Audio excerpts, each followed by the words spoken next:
So there are certain alternative options for annual budget. So this is going to be the last topic that we are going to discuss today.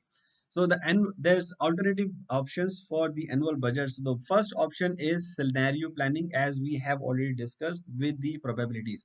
So the probabilities means like we need to probably calculate what is the probability of getting into the scenario A, scenario B, or scenario C. In this case, we are going to see what are the common commitments. So if there are certain common commitments, we can go ahead with certainty and with more confidence that there is going to be certainty, right? Those If there are certain commitments which are different in the scenarios, which usually has to be, then we need to wait until we test our hypothesis, we test our assumptions, and we know clearly which scenario is developing with a higher probability. So in this case, we need to develop minimum three cases: worst case, best case, and usual case. And then we need to work out our resource allocation based on the common things which can be committed. If there are certain things which are completely different, then we have to wait for some time, um, and commit small and change fast, right? So that's the mantra. So it needs to give a flexibility to change the course without redoing the entire budget. So that's the benefit of the scenario planning. It gives us a flexibility to change the course without redoing the entire budget. Then the next option for us to do the annual budget instead of traditional budget is zero-based budgeting. This we have touched upon briefly in our previous slide as well.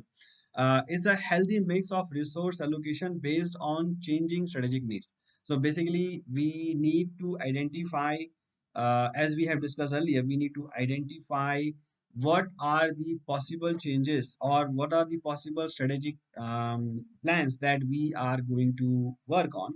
Then we need to work on the resource allocation, which is again flexible.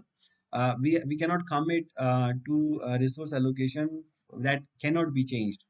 And as the situation develop, as the plan progress and we have more clarity, the clear strategic allocations and commitments will follow the suite. So that's called the zero based budgeting. So we evaluate and eliminate those which are completely not necessary. We know they are not necessary.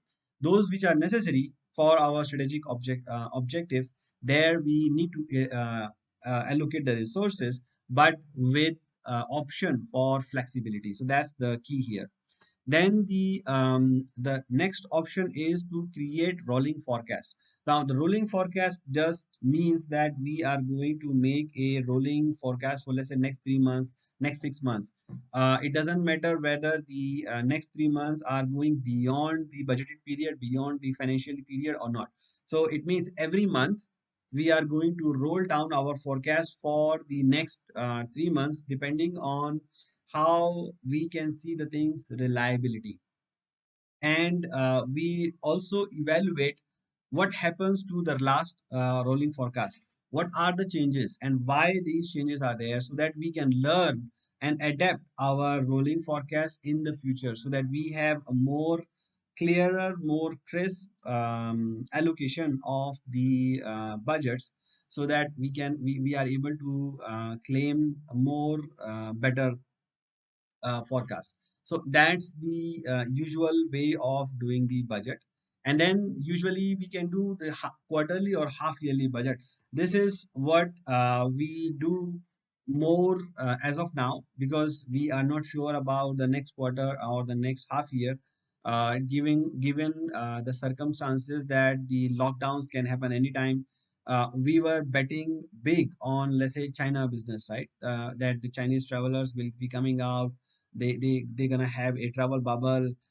Chinese economy is doing very good, but now suddenly over a period of time, let's say but just within a month, the things are changing slowly. Things are changing fast. They are putting lockdown. They're not letting the people going out.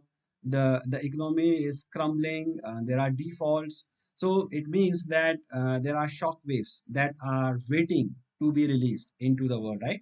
So it means that we don't know what's the next after 3 months, how the budget is going to be or how the results are going to be playing out.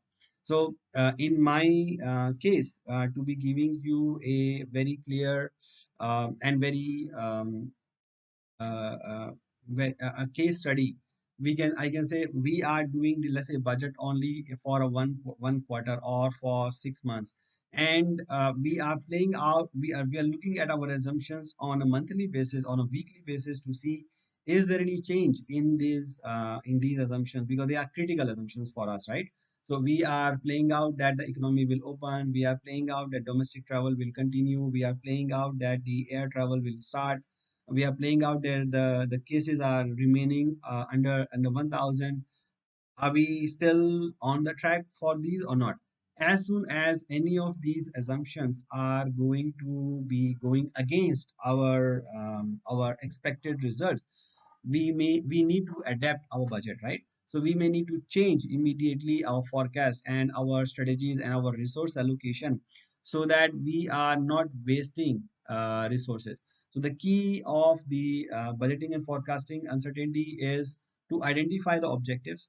So it could be on cash conservation, because let's say your business is losing money, then our strategy or our object or our option could be that how we can make sure that we are losing the minimum amount of budget, right? Minimum amount of cash. So that could be the option. So that brings me towards the end of our